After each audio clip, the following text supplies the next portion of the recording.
తెలంగాణ రైతు సోదరులకు నమస్కారం. ఇప్పుడే అందిన తాజా సమాచారం. ముఖ్యమంత్రి రేవంత్ రెడ్డి గారు తెలంగాణ రైతు సోదరులకు తీపి కబురు చెప్పడం జరిగింది. రైతు భరోసా నిధులను సిద్ధం చేయాలని అధికారులను ఆదేశించారు. రైతు భరోసాకు సంబంధించినటువంటి పూర్తి సమాచారం ఈ వీడియోలో తెలుసుకుందాం. వీడియోను చివరి వరకు పూర్తిగా చూడండి. రైతు భరోసా ఎప్పుడెప్పుడా అని ఎదురు చూస్తున్నటువంటి రైతు సోదరులకు ముఖ్యమంత్రి గారు తీపి కబురు చెప్పడం జరిగింది. రైతు భరోసా పథకం ఎప్పుడెప్పుడు అమలు చేస్తారో అని తెలంగాణ రైతులు ఎదురు చూస్తున్నారు. ఇలాంటి తరుణంలో ముఖ్యమంత్రి రేవంత్ రెడ్డి కీలక అప్డేట్ ఇవ్వడం జరిగింది. ఈ పథకం అమలు కోసం తెలంగాణ ప్రభుత్వం అనేక రైతు సంక్షేమ పథకాలు అమలు చేసినటువంటి సంగతి తెలిసిందే. ఇప్పటికే 2 లక్షల రైతు రుణమాఫీ అమలు చేయగా రైతు భరోసా పథకం కోసం అన్నదాతలు ఎదురు చూస్తున్నారు. పంట సాగు కోసం గత ప్రభుత్వం రైతు బంధు పథకం కింద ఎకరానికి 10,000 రూపాయలు 2 విడతల్లో ఇవ్వగా అదే పథకాన్ని రైతు భరోసాగా మార్చి పంట పెట్టుబడి సాయంగా ఎకరానికి 15,000 రూపాయలు ఖరీఫ్ రబీ సీజన్లో కలిపి ఇస్తామని కాంగ్రెస్ ప్రభుత్వం ప్రకటించింది. అయితే కాంగ్రెస్ ప్రభుత్వం అధికారంలోకి వచ్చి 10 నెలలు గడుస్తున్న ఈ పథకం అమల్లోకి రాలేదు. ఈ నేపథ్యంలోనే రైతు భరోసా పథకం అమలుపై తాజాగా వ్యవసాయ శాఖ మంత్రి తుమ్మల నాగేశ్వరరావు కీలక అప్డేట్ ఇవ్వడం జరిగింది. గత ప్రభుత్వ హయాంలో ఎంత భూమి ఉంటే అంత భూమికి రైతు బంధు పంట పెట్టుబడి సాయం అందించారన్నారు. కొండలు గుట్టలు రియల్ ఎస్టేట్ వెంచర్లు సాగులో లేనటువంటి భూములకు సైతం పంట పెట్టుబడి సాయం అందించారని తెలిపారు. దాదాపు 25,000 కోట్ల రైతుల ఖాతాల్లో రైతు బంధు జమ చేశారని, ఈ మేరకు తమకు ఫిర్యాదులు అందాయని తెలిపారు. తమ ప్రభుత్వంలో మాత్రం కేవలం సాగులో ఉన్నటువంటి భూములకు మాత్రమే రైతు భరోసా నిధులు జమ చేస్తామని తెలిపారు. గత ప్రభుత్వం మాదిరిగా సాగులో లేనటువంటి భూములకు ఎట్టి పరిస్థితుల్లో రైతు భరోసా పథకాన్ని అమలు చేయమని తెలపడం జరిగింది. కేవలం సాగు చేసేటటువంటి భూములకు మాత్రమే రైతు భరోసా పథకాన్ని అమలు చేస్తామని తుమ్మల నాగేశ్వరరావు తెలిపారు.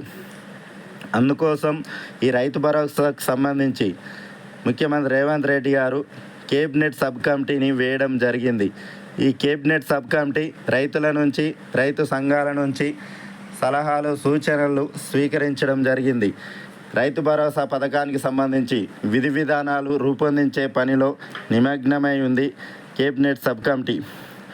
రైతు భరోసాకు సంబంధించి చాలామంది రైతుల నుంచి అభిప్రాయ సేకరణ జరిపింది కేబినెట్ సబ్ కమిటీ.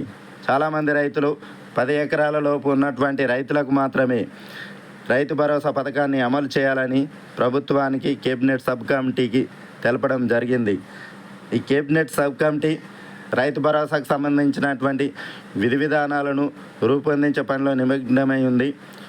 చాలామంది రైతుల విజ్ఞప్తి మేరకు 10 ఎకరాల లోపు ఉన్నటువంటి రైతులకు మాత్రమే ఈ రైతు భరోసా పథకాన్ని అమలు చేయాలనే నిర్ణయానికి వచ్చినట్లుగా తెలుస్తుంది. గత ప్రభుత్వం మాదిరిగా సాగు చేయనటువంటి భూములకు ఎట్టి పరిస్థితుల్లో రైతు భరోసా పథకాన్ని అమలు చేయమని, కేవలం సాగు చేసే భూమికి మాత్రమే రైతు భరోసా పథకాన్ని అమలు చేస్తామని కూడా నిర్ణయానికి వచ్చినట్లుగా తెలుస్తూ ఉంది. గత బీఆర్ఎస్ ప్రభుత్వం 1,000 కోట్ల ప్రజాధనాన్ని వృధా చేసినట్లుగా ఆరోపించింది కాంగ్రెస్ ప్రభుత్వం. కానీ కాంగ్రెస్ ప్రభుత్వం పంట పెట్టుబడి సాయంగా రైతు భరోసా పథకాన్ని ఎకరానికి 7,500 రూపాయల చొప్పున ఏడాదికి 15,000 రూపాయలను రైతుల ఖాతాల్లో జమ చేస్తామని, కౌలు రైతులకు కూడా రైతు భరోసా పథకాన్ని అమలు చేస్తామని ప్రకటించడం జరిగింది. గత ఎన్నికల్లో కాంగ్రెస్ ప్రభుత్వం ఎన్నికల మేనిఫెస్టోలో రైతు భరోసా పథకాన్ని 7,500 రూపాయలకు పెంచి 2 విడతలుగా ఎకరానికి 15,000 రూపాయలను అందజేస్తామని ప్రకటించింది. కానీ అధికారంలోకి వచ్చి 10 నెలలు గడిచిపోయినా ఇంతవరకు రైతు భరోసా పథకాన్ని అమలు చేయలేదు. దీనిపైన రైతన్నలు తీవ్రమైనటువంటి నిరాశలో ఉన్నారు. రైతన్నల యొక్క రైతు భరోసా పథకాన్ని రైతన్నల అకౌంట్లలో జమ చేయాలని ఆశతో ఎదురు చూస్తున్నారు. కానీ కాంగ్రెస్ ప్రభుత్వం దీనిపైన ఇప్పటి వరకు ఒక క్లారిటీ అయితే ఇవ్వలేదు.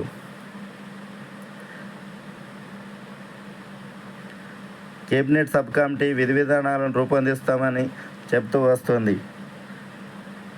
రాబోయే పంట కాలం నుంచి రైతుల ఖాతాల్లో రైతు భరోసా పంట సాయం అందిస్తామని చెప్పారు. రైతులే తమ ప్రభుత్వ తొలి ప్రాధాన్యత అని, పంటలను మద్దతు ధరకు కొనుగోలు చేయనున్నట్లు చెప్పారు. రైతు సంక్షేమం కోసం దేశంలో ఎక్కడా లేని విధంగా బడ్జెట్లో 50,000 కోట్ల రూపాయలు కేటాయించినట్లు చెప్పారు. గత ప్రభుత్వం పెండింగ్లో పెట్టినటువంటి రైతు బంధుతో పాటుగా 18,000 కోట్ల రూపాయలు, 2 లక్షల రూపాయల రైతు రుణమాఫీ చేసినట్లు చెప్పారు. పేర్లు, ఆధార్ కార్డుల్లో తప్పులుంటే 3 లక్షల రైతుల ఇళ్లకు వెళ్ళి వారికి రుణమాఫీ అందజేశామని తెలిపారు. 2 లక్షల రూపాయల పైనున్నటువంటి రైతులకు ఈ నెలాఖరులోగా త్వరలోనే రుణమాఫీ చేస్తామని, రుణమాఫీ చేసిన తర్వాత రైతు భరోసా పథకానికి సంబంధించి నిధులను సమకూర్చి వెంటనే రైతుల ఖాతాల్లో రైతు భరోసా పథకం సంబంధించినటువంటి నిధులను జమ చేస్తామని చెప్పడం జరిగింది. ఇప్పటికే 25,000 కోట్ల రూపాయలు ఖర్చు చేశామని, ఈ ఏడాది చివరికల్లా మరో 25,000 కోట్ల రూపాయలు ఖర్చు చేయనున్నట్లు తెలిపారు. తెలంగాణ ప్రభుత్వం చిన్న రాష్ట్రమైన, ఆర్థికంగా ఇబ్బందులు ఉన్న రైతు సంక్షేమాన్ని దృష్టిలో ఉంచుకొని ఇరిగేషన్, ఉచిత విద్యుత్ అందిస్తున్నామని తెలిపారు. రైతు రుణమాఫీ గురించి ఏ ప్రభుత్వం, పార్టీలు ఆలోచించలేదని విమర్శించారు. అలాంటి వారు తమ ప్రభుత్వం గురించి మాట్లాడితే ప్రజలు క్షమించరన్నారు. కాంగ్రెస్ ప్రభుత్వానికి సహకరించి సలహాలు, సూచనలు ఇవ్వాల్సిందిగా తెలిపారు. Thanks for watching. Please subscribe my channel. Thank you.